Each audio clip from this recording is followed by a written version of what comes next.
You are listening to the Scars and Guitars podcast. My name is Andrew Mackay-Smith, and I hope wherever you are in the world and whatever you're doing spiffingly, magnificently well.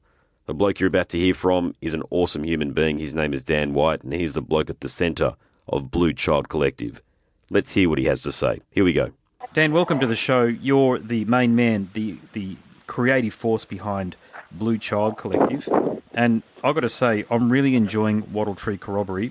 It reminds me of some lounge jazz with Latin influences, but I'm sure there's a lot in there that is just purely Dan from Blue Child Collective's influence.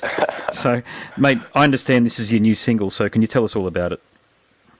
Yeah, cheers, Andy. Well, it's actually very much a collaborative effort. I mean, I write a lot of the music, but do leave free sections in there for a lot of the musos that I collaborate with.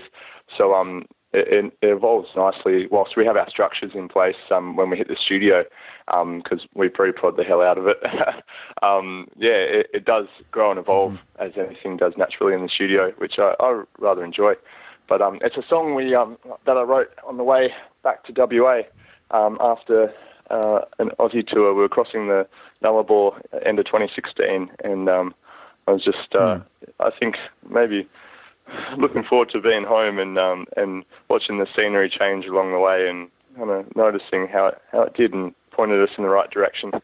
Yeah, good on you, mate. You know, I think I've spoken to, actually, I know for a fact I've spoken to more artists from Western Australia in my career as an interviewer, so there's well over about 250 interview subjects at this point. What do you think? Wow. And I've asked this question of all artists from Western Australia, mate. So what's your take on why there's such fertile musical creativity going on over there at the moment? And honestly, I haven't heard a bad track or a bad band come out of there. And I'm not just saying that. I genuinely feel that way about it. Wow, that's a very high compliment, because generally the more there are, you know, the more diverse there is. But I don't know, man. I think there's just a lot of wilderness. So in terms of inspiration, a lot of the musos over our way very much take their inspiration from the land and getting out amongst it and all that kind of thing. But I'm not sure. Maybe it's a slightly different culture to what's going on over on the East Coast. I'm in Melbourne at the moment. I could tell I was a little bit disoriented today, driving around the city. Oh, it's a shocker, Melbourne City, isn't it? Yeah. Oh, man, it's full of good stuff, but, man, you just got to look everywhere at once. Yeah, but, well, I mean, the traffic man. down there is so bad, isn't it? It reminds me of what Sydney was like 20 years ago. It's sort of just got to a point in Melbourne City where a lot of people say that. Yeah, I don't know what it is. I remember going down there 5 years ago. I'm from Brisbane, and you could get around okay, but the last few times I've been down there from my previous role at Telstra, just trying to get from A to B because you're not familiar enough with the streets or where things are to walk the short distance or what have you. So you thought, okay, I don't want to get hot and sweaty anyway, so I'll get into a cab, and you think, am I going the right way? I've been in this cab for 20 minutes and I'm only going 5 or 6 blocks. Sorry, I digress, mate. Just had to put that in. No, you're right. Yeah, so I think we're just a world away. To be honest, it's different things come from different places, and it's a bit of a different world over on the west side. Yeah, indeed it is. You know, so Lee sent me a copy of Saturn Saw the Seaside. Now, cool. This is an album that's about 1.5 years old, and it's an album that I've listened to a dozen times or so since I've received it, and it is an album that I feel like I can return to again and again in the future. It's a very strong release is what I'm saying. So, thank you very much. Mate, can you tell us about the album and what inspired you to make it? Well, to be honest, it was a bit of a journey. I started out meeting a bloke from Corsica in Shark Bay, Western Australia. Wow. Yeah. We ended up.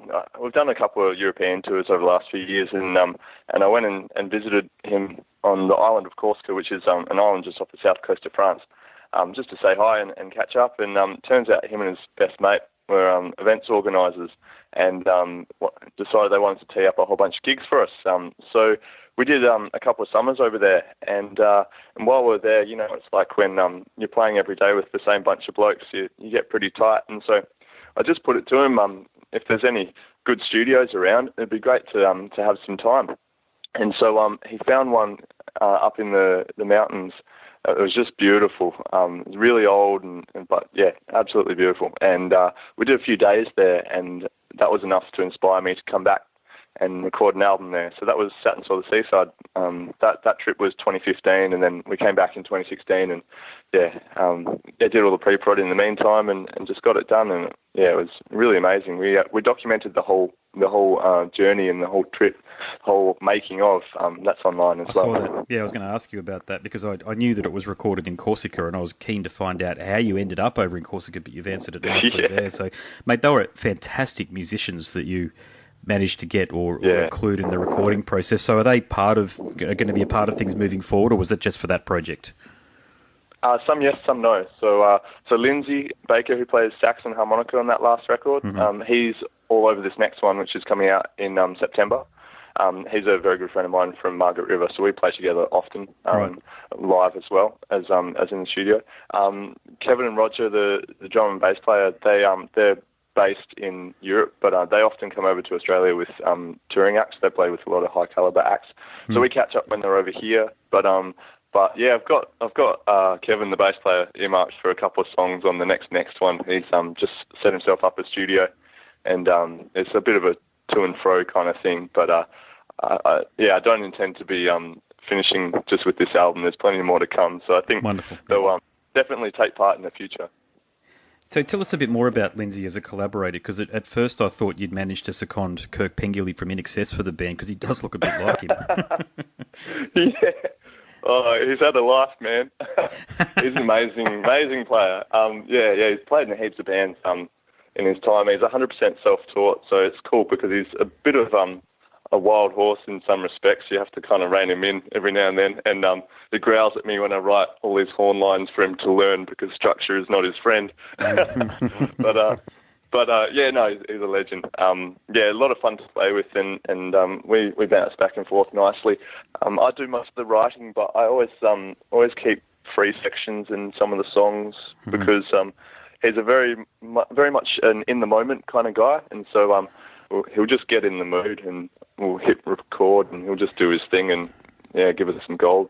Yeah, that's a lot of wonderful creativity comes from that, doesn't it? I heard, what's the track? I'm going to get this wrong, so it might make the point redundant. But there's a track on Pink Floyd's "Wish You Were Here," "Dark Side of the Moon," and I think it was Aretha Franklin, if I'm not mistaken, that contributes the female vocal to one of the songs. Now that was just her. Is that Set the Controls to the Heart of the Sun? I think that's not her, is it? I never knew that. I could be completely mistaken, but I'm pretty sure it's Aretha Franklin doing it. But apparently, mate, that was a rehearsal tape of her doing it, or they released on the album the rehearsal of her doing it because it was just perfect. It was freeform. Yeah, and that's something I've learned over the years. That Sat and Saw the Seaside album's the 7th album that I've done, and I just by now I know through and through that a good producer or a good recording engineer will never miss the first take or the rehearsal or the practice, because it's so often the gold. That's the one. You can't reproduce it. You're just in the moment, and that's all we're doing, really. It's not trying to create the perfect take. It's trying to create an emotion, and then the listener taps into that, and that's what really makes someone like or love a song as opposed to enjoy it for it being good per se. Yeah, FM radio staples stuff on the mainstream FM stations, that sort of music, which sadly I could never see Wattle Tree Corroboree being played at 8 a.m. on whatever the Perth equivalent is of B105, the Austereo version of it. But, mate, it bloody well should be. That I think people would really enjoy. There we go. Well, if I was in charge of programming, mate, believe me, everything would be very, very different. You can imagine the sort of artist that I'd play. So, it's real music, mate. It's what you're creating is music from a very genuine and sincere place, and you're creating music for creativity's sake. And I think you're the type of bloke that is a born musician. So my next question, wrapped in a point, is this. You do strike me as an old soul. So just watching the videos and just the way even you're talking now and the wonderful lyrics that you produce, you seem like a very sorted and grounded individual. So tell us about your upbringing and even your school years. I didn't have a chance, really. My dad's a yoga teacher. My mum teaches babies how to swim from about 10 weeks old. Yep. And so they did me heaps of favours when I was a kid. basically just kind of teach me about life. Like my primary school, I went to an alternative school, and we did all the maths and English and that kind of stuff. But they also encouraged us just to think about what we really were interested in learning, and that helped us all, and me especially, just kind of find direction. You know, like ask myself those questions: what do I enjoy doing, and what do I feel like like what I could be doing for my life. You know, what's the, because we all ask this, it's like, what's my purpose, basically?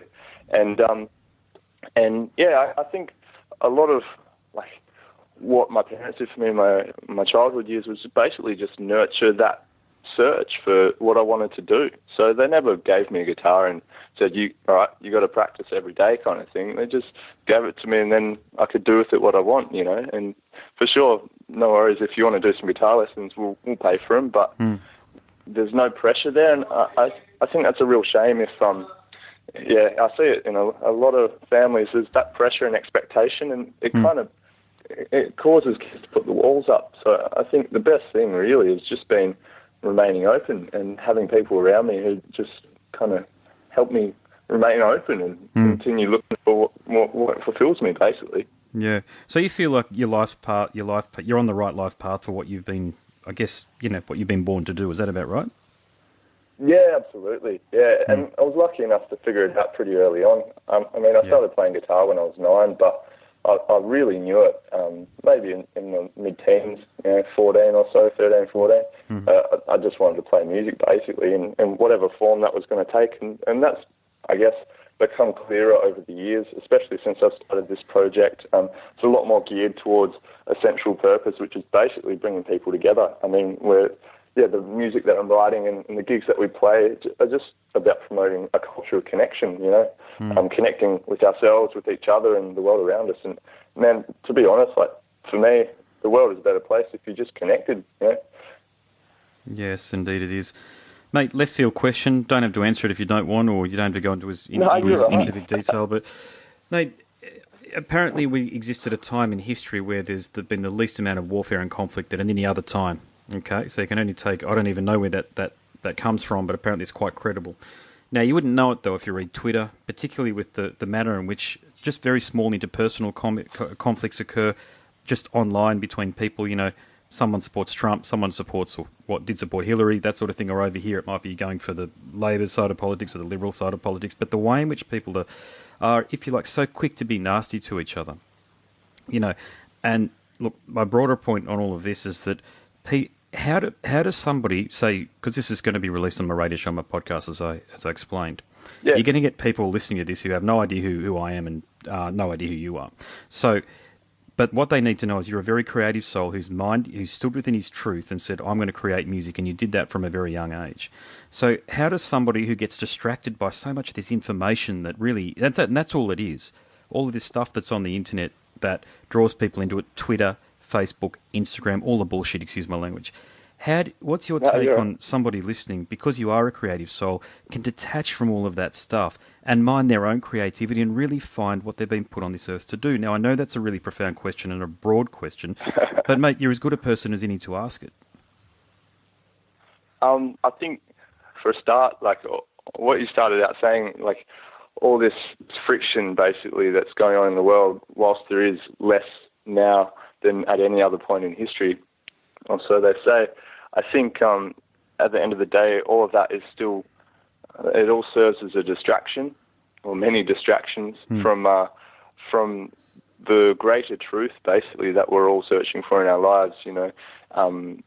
And it kind of, it stops us from seeing or searching for something more, and keeps us kind of rooted in the problem as opposed to the solution. And basically, like, I don't really watch TV for a start.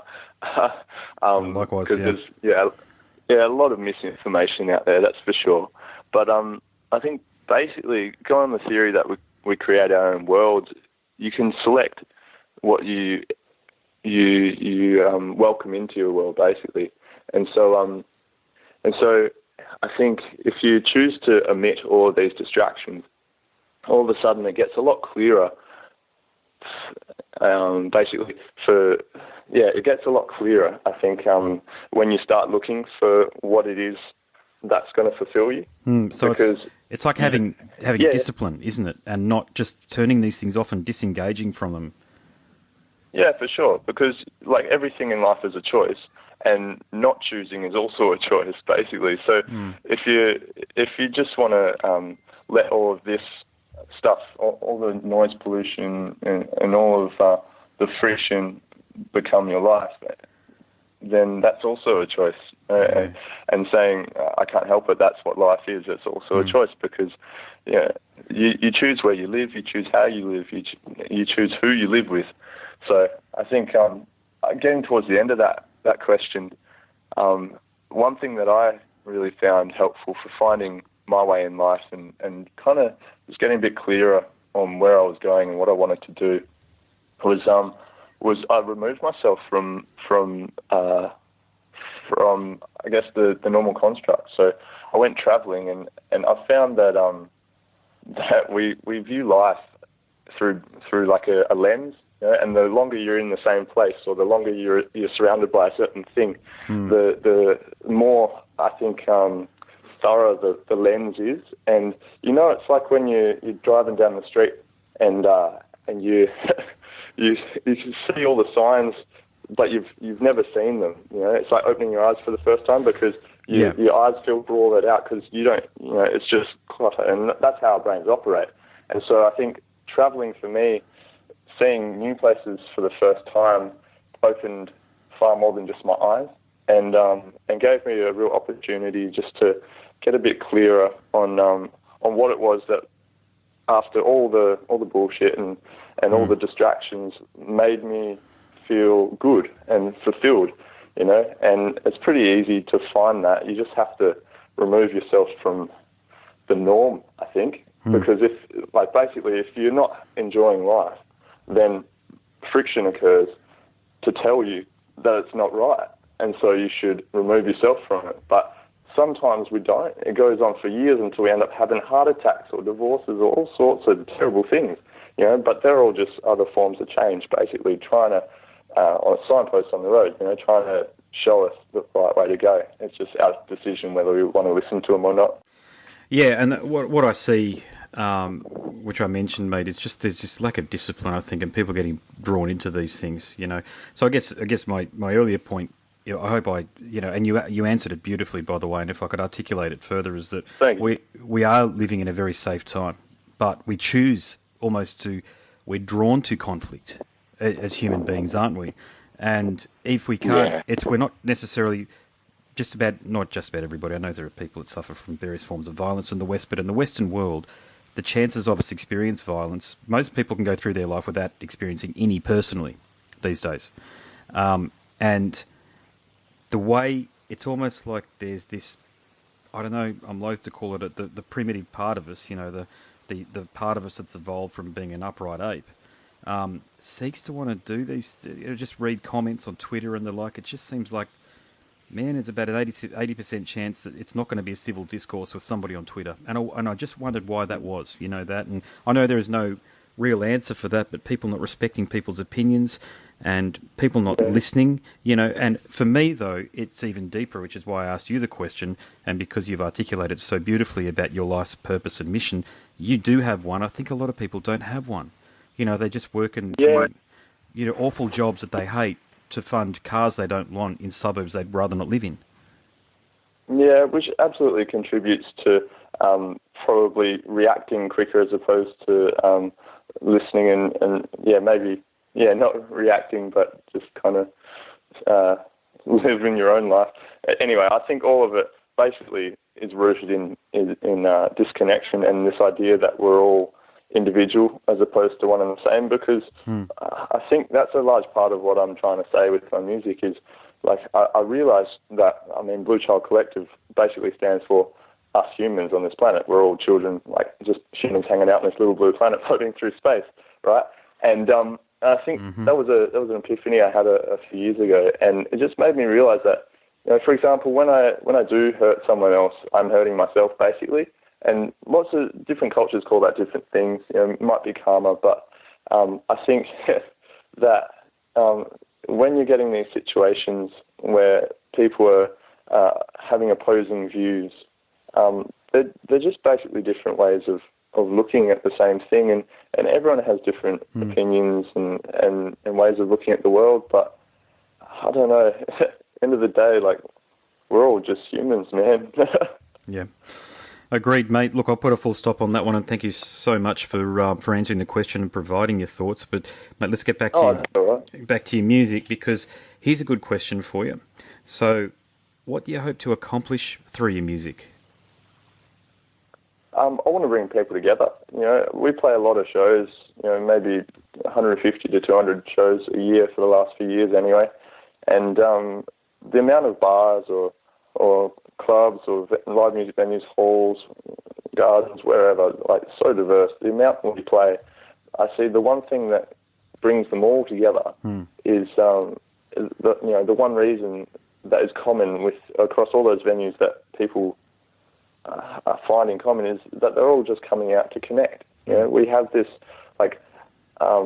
we have this urge as humans to feel like we're part of something. You know, that's why it's very difficult for us to live in isolation or solitude. You know, whilst that's an important part of our existence, we all have friends and family, and that contributes so hugely to our sense of belonging and our happiness, our overall happiness, because we feel part of the greater whole. And so, I think that is a reflection of why I see people in public coming and listening to my music, is because they're coming out to connect, like, consciously or subconsciously, with themselves or with each other or with the world around them, rather than staying at home and basically disconnecting. And that is something that contributes to their overall happiness and sense of fulfillment, you know, which is just another expression of it. But yeah, I think I really want to be just facilitating that on a bigger level with each year that passes, you know, and that might be live shows, or it might be just through records, you know. I've learnt a lot through listening to some wonderful musicians over the years.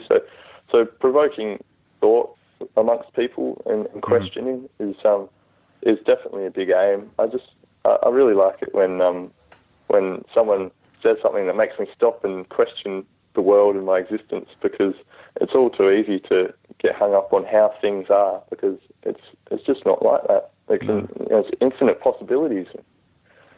There are indeed.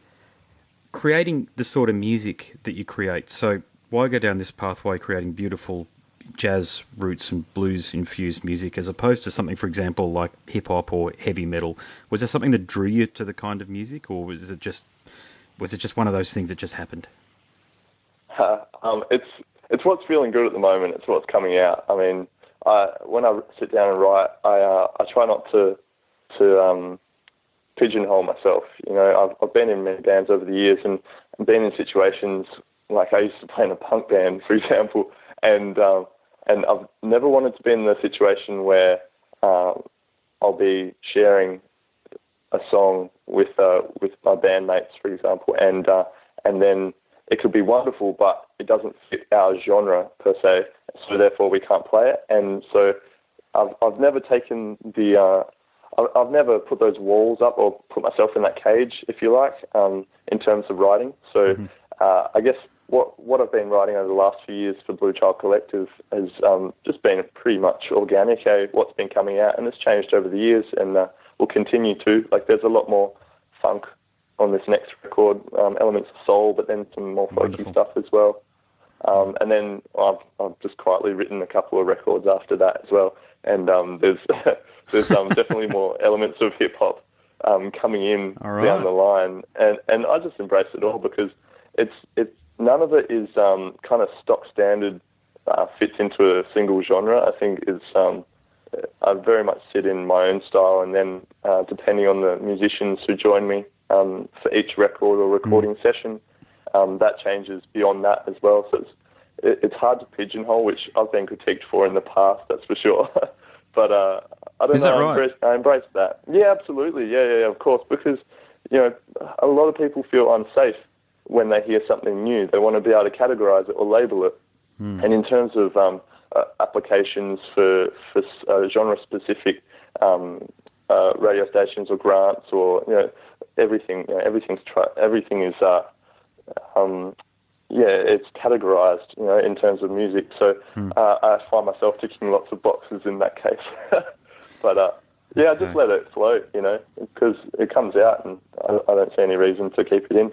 See, I've got the rather unusual situation in that because my podcast series is called, actually both the podcast series and radio show is called Scars and Guitars, because the majority of people that I interview come from the world of hard rock and heavy metal. Cool. I've been through it. So honestly, I played psychedelic grunge for a few years.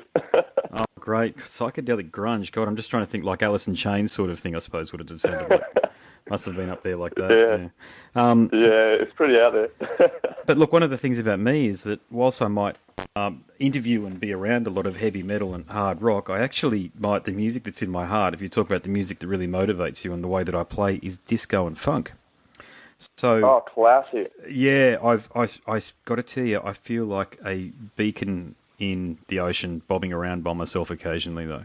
I had a really good conversation about this with Ron Francois, who was the bass player in, remember Eurogliders? The band Eurogliders? Yeah, absolutely. Yeah, excellent. One of the best bass players ever, in my view.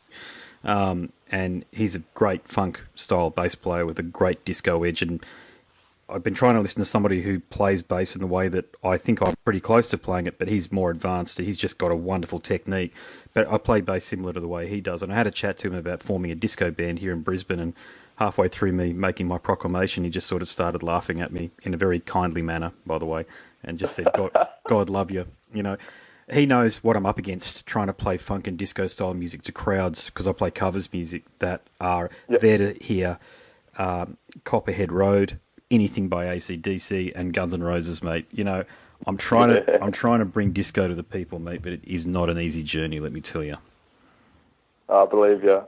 I think something we're very lucky with in the West is, and I've noticed it, we've been through down the East Coast 6 or 7 times now, is that there are so many venues who embrace original music, and that's really refreshing. Hey, it's nice to be able to play what's coming from your heart, There is, being a covers musician, we tend to get booked in popular venues that have a lot of foot traffic, and also to regional locations like places like Bundaberg. And I can assure you, I've been yelled at Bundaberg. I had one incident where I was yelled at by an elderly lady because we started playing disco music, and she did not like it, let me tell you. Country folk will not backwarding. I mean, I am technically a country folk person myself, but, I'm more urbane than I think most, and yeah, it was one of those moments where I went, do I just put my bass up and just be done with it? I mean, I want to put some disco grooves down, some octaves and some great slap and thumb bass stuff, but the people didn't want to hear it.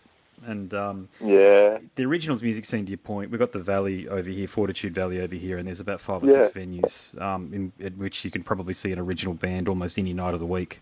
Certainly there will be one of those venues that will have a band on any night of the week. So I guess we're lucky that way, from the original front. Absolutely.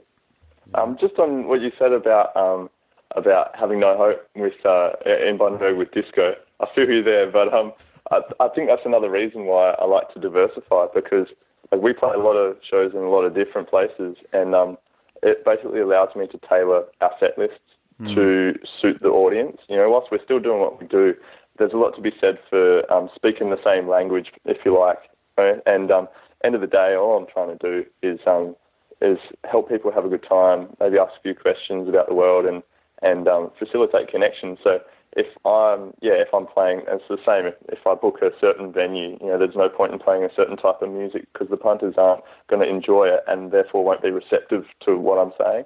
So I've been through that over the years, and that was another big reason I think why I like to diversify, because you got to relate to people, and if you can't, then put walls up, or yell at you, or throw things. Or yell at you. I've never had anybody throw anything at me, but that was the first time I can honestly tell you I've had people yell at me. Now, being a funk and disco style bass player, I bring that to the rock bands that I play in as well. So I've even had guitarists yell at me halfway through, like when we take a break from, when you play, you got 3 sets, you're taking a break, and they're going, I can't handle you playing it that way, man. It's getting into my groove, it's not jiving with what I'm doing or what have you. And of course, he's playing like Malcolm Young from AC/DC. So of course, the way that I'm playing, might not fit in to his tastes, but it still fits technically. It's just not something that he's used to, for example.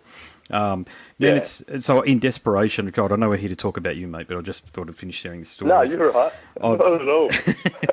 I've started a studio project, and I've got some really good musicians roped in for that. So I'm going to do the studio project, and we're going to record things like Car Wash and Hot Stuff by Donna Summer, YMCA by what are they called? Village People.